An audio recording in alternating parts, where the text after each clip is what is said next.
What is going on, Pets Nation? You guys already know who it is. Patriots Global here back with another video. And in this one, I'm going to talk about just a couple of free agents that I think still make sense for the Patriots here post-draft. Now, I do want to say, by the time you can tell, there's only about three. There's really not a whole lot of free agents at this current time that I do like for the Patriots. Now, of course, some veteran players, some key players will either be up for trade or will end up just randomly being released from now to the point of the start of the regular season. So expect some more videos like this when some guys that I think that make sense for the Patriots end up freeing up. But at this current time, the free agency pool is pretty dry and there's not a lot of guys that I do think make sense, but there are still a couple. I'm going to break those down in today's video. But before we do that, let's hop into that Patriots Global intro.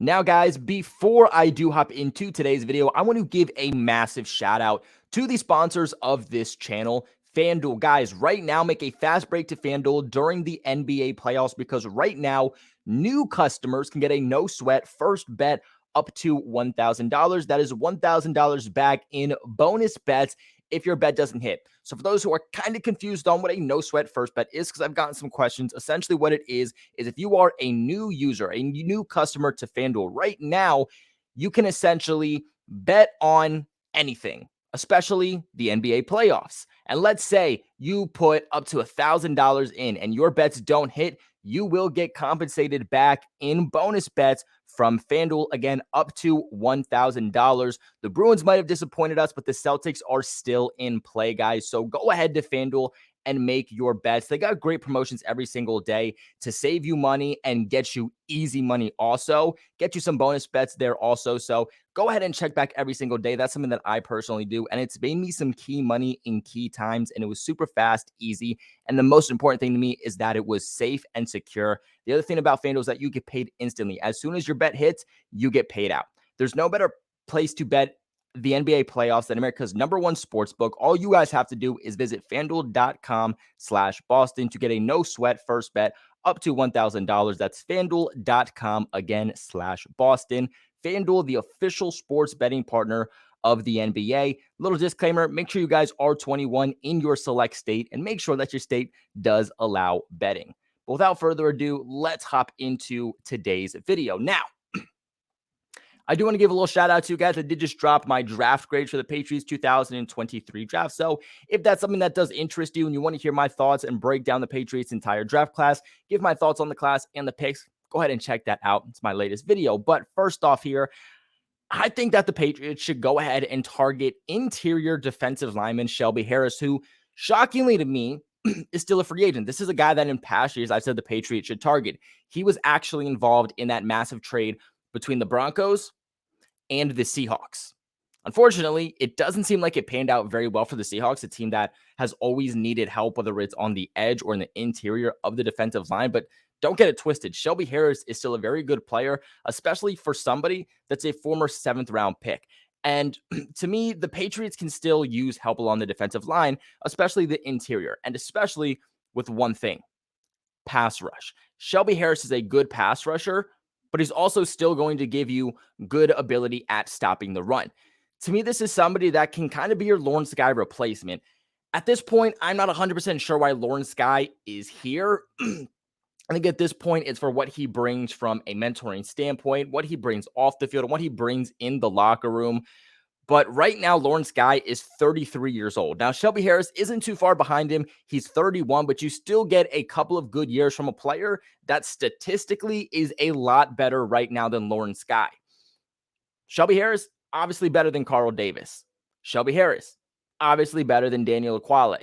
The Patriots have those edge rushers. It's in the interior of the defensive line that I truly think that they need to staple, because outside of Christian Barmore and Daniel Ekuale, who flashes that kind of potential as a pass rusher at times, you really don't have anything. Now, to kind of break down kind of my point on why the Patriots should bring along here Shelby Harris to replace Lawrence Guy, I kind of want to bring along here some statistics. Now, this past year, Shelby Harris had an overall grade of 73.2 with a run defensive grade of 76.9 and a pass rush grade of 60.7. If we go ahead and we look at Lawrence Guy, who again is 33 years old currently, he put an overall grade of 53.5 with a run defensive grade of 51.4 and a pass rush grade of 54.4. And you might say, well, Patriots Global, let's not look at just 1 year. Let's go ahead. Let's look back at, maybe another year prior. Like, let's go back and look at 2001 to kind of continue to back up those statistics. Well, Shelby Harris in 2021 put up very good statistics still, and we'll get into those for sure, but grading-wise, didn't necessarily do as good. In 2021, Shelby Harris put up an overall grade of 61.3, a run defensive grade of 62.3, and a pass rush grade of 61.8. If you look at Lawrence Guy, though, he put up an overall grade of 62.5, a run defensive grade of 62.1, and a pass rush grade of 56.6. Lawrence Guy gives the Patriots pretty much next to nothing at this point in terms of pass rush. He's a guy that does play on the interior and a little bit on edge, but Shelby Harris can also do that exact same thing. He can come in and serve that exact same role. The thing, too, about Shelby Harris is that just like Lawrence Guy, he doesn't need to be an every down defensive tackle. And I think that's where you're going to get the most usage out of Shelby Harris. You keep him fresh. He's going to help you out a lot in terms of pass rush, but at this point, he's even a better run stopper than Lawrence Guy. You're just getting a much better all-around defensive lineman. But like I said, I do want to hop a little bit here into statistics. So if we go ahead and we look at 2022, we'll start over here with Shelby Harris. He put up a total of 30 tackles. He had 0 forced fumbles, 23 total stops, 2 sacks, 23 hurries, 3 quarterback hits, and 28 total pressures.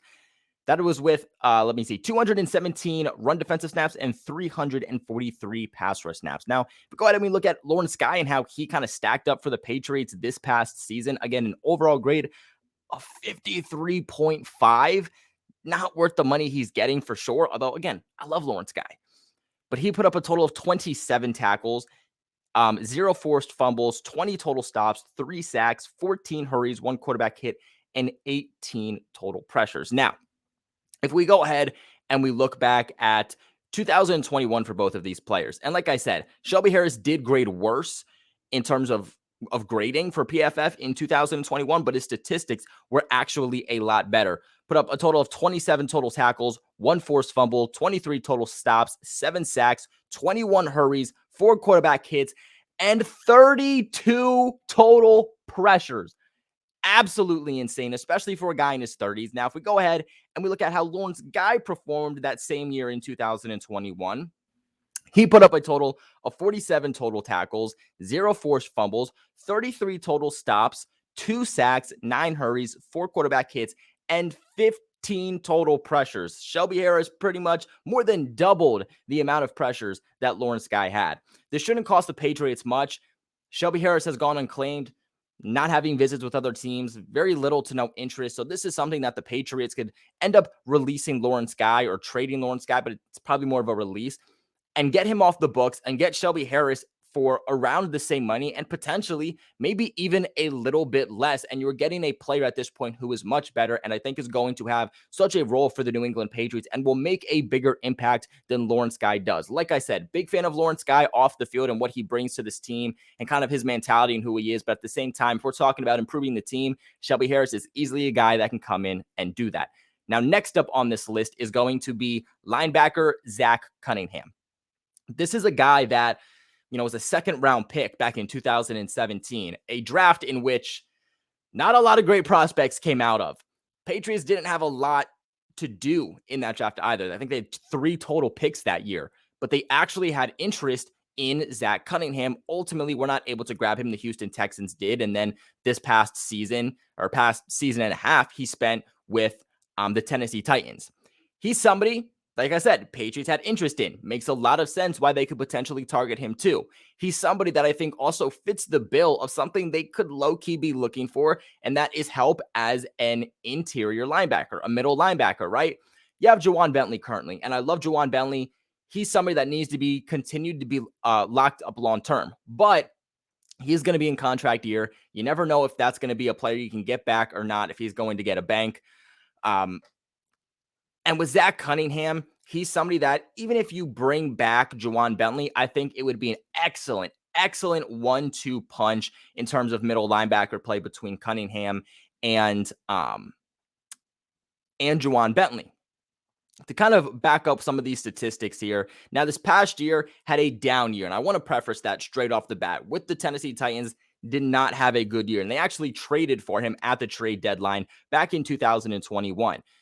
The big problem with Zach Cunningham has been his ability to stay healthy. This past year, he only played in a total of 6 games, which deflated his numbers. In 2021, he only played in a total of 14 games. So staying healthy over the last couple seasons has been an overall issue for him. This past year, had a total of 1 pass defended, 0 sacks, 24 total tackles, 0 tackles for loss, 0 quarterback hits. Just a very bad year that led to him essentially in a contract year, not being able to go out in free agency and get much of any interest around teams.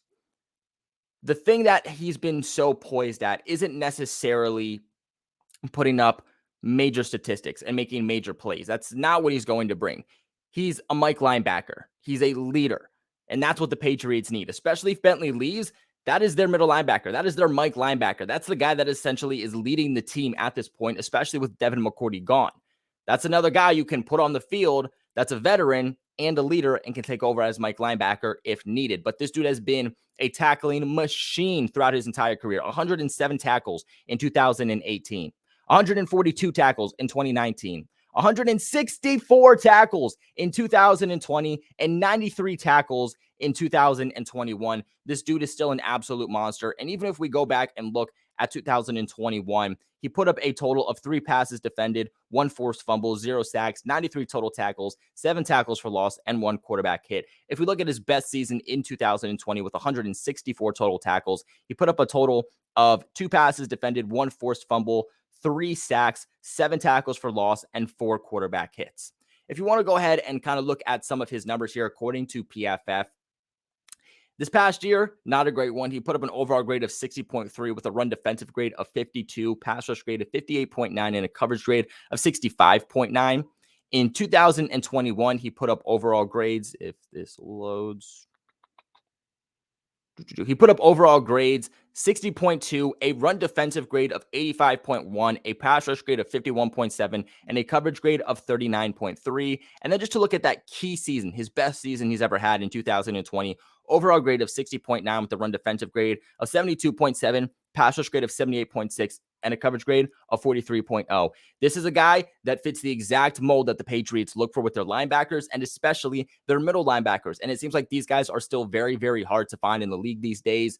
So it's somebody that makes a lot of sense for the Patriots, a guy that still is very young. He's still only 28 years old. He's a guy that's going to come in, like I said, be a role model for guys in the locker room, be a leader, be a Mike linebacker, a guy whose game isn't in coverage, isn't necessarily at stopping or not stopping the run, but getting to the quarterback as an edge linebacker. But he's someone that can shoot the gaps, be included in blitz packages, apply some pressure on the quarterback, but is mainly going to be a run stopper and a leader in the middle of the field. And those seem to be the guys that Bill Belichick loves and kind of seem to do the best here in New England.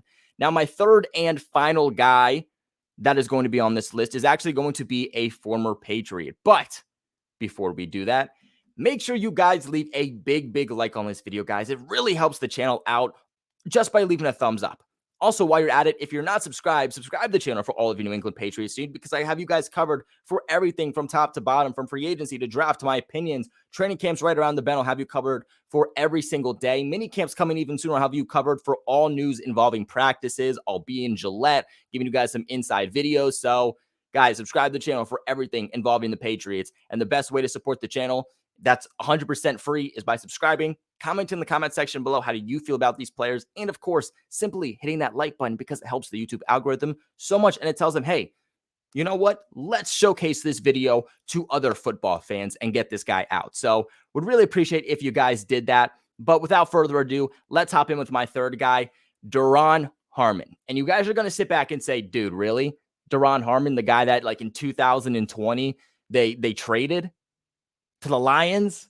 Matt Patricia, like, dude, come on, for real. And the reason that I'm saying bring back Duron Harmon is not long-term, right? Duron Harmon right now He's 32 years old. Okay. He doesn't have a lot longer in the NFL, but he has, to me, at least 1 year left. And that's all I need. Bring back Duron Harmon on a 1 year deal. I don't need him on a 2 to 4 year deal. This is not your Devin McCourty replacement, but this is just solidifying your secondary at this point. You have a lot of young guys still in the building. Marcus Jones and Jack Jones heading into year 2. Christian Gonzalez, who you're probably at some point going to ask to be your cornerback 1, he is headed into his first year ever in the National Football League. We haven't been in a position where we've needed a free safety replacement since Devin McCourty has been here. We've always had a 1-2 punch maybe between like a Duron Harmon and Devin McCourty back in the day, but Devin McCourty's always been that number 1 guy. Jalen Mills is a guy that could potentially take over, but he hasn't played free safety in a long time. And when he did in his final year with Philadelphia, he was playing more of a rover role. I think there's a lot of questions on where the secondary is, who's going to play free safety, and how well are they going to play free safety. Even if you put Kyle Duggar there, who played free safety in college, it's been a few years since he played that. Is he going to be able to hop back in and play it like a glove? That's the question. Bring back Duron Harmon on a 1-year deal. Kind of get these guys acclimated, whoever your future is at playing free safety, and either mid-season or in 2024, they can take over and be your free safety. Despite Duron Harmon being 32 years old, he is still playing good in terms of coverage. And I'm not so concerned if he's playing free safety, because when you're playing free safety, you're not asking a guy to be super fast. You're asking him to have high football IQ, to play good zone, and essentially just be able to tackle in the open field. Duron Harmon at 32 can still do that, and he can be plugged in day 1 and know the system just like that, know what he's doing, and make a day 1 impact. And that's exactly what you're asking for. Not to mention, it's not going to cost pretty much anything because he doesn't have a lot of interest due to that age. In terms of his stats this past year, he put up an overall PFF grade of 72.3 with a run defensive grade of 59.8, pass rush grade of 53.8, and a coverage grade of 77.6, which is a very good overall grade still. He actually allowed a passer rating of 70.2. He was allowing 10.5 yards per receptions. He had 2 interceptions, a total of 12 missed tackles, 11 stops, 2 forced fumbles, and 67 total tackles. He is still putting up very, very good, very solid numbers for a guy of his age, and someone that I'm still surprised has honestly not gone claimed yet. He's somebody that I do think could still make an impact for the Patriots, potentially more of an impact than any of these guys that the Patriots currently have could. And I don't want the Patriots to be in a situation where, let's say, it's Jalen Mills playing free safety 1 game, Kyle Duggar playing free safety the next, Jonathan Jones playing free safety the next. Like, let's have a guy who is strictly a free safety, a veteran, and a guy that we know that we can rely on doing it, because that's the guy who your teams are going to have to respect deep. You know, if you have good safeties, especially free safeties, it's going to be hard to play deep on a defense. And currently, we have kind of question marks on how our secondary is going to look. Bring in Duron Harmon, and it's a staple, especially for the young guys you have in your system right now. But what are your guys' thoughts on my 3 players the Patriots could still pick up in free agency? Let me know in the comment section below. Remember to leave a big like on this video, and of course, subscribe to the channel for all of your New England Patriots news. Like always, I do appreciate you guys for watching. Leave a like on the video, and don't forget, go Pats.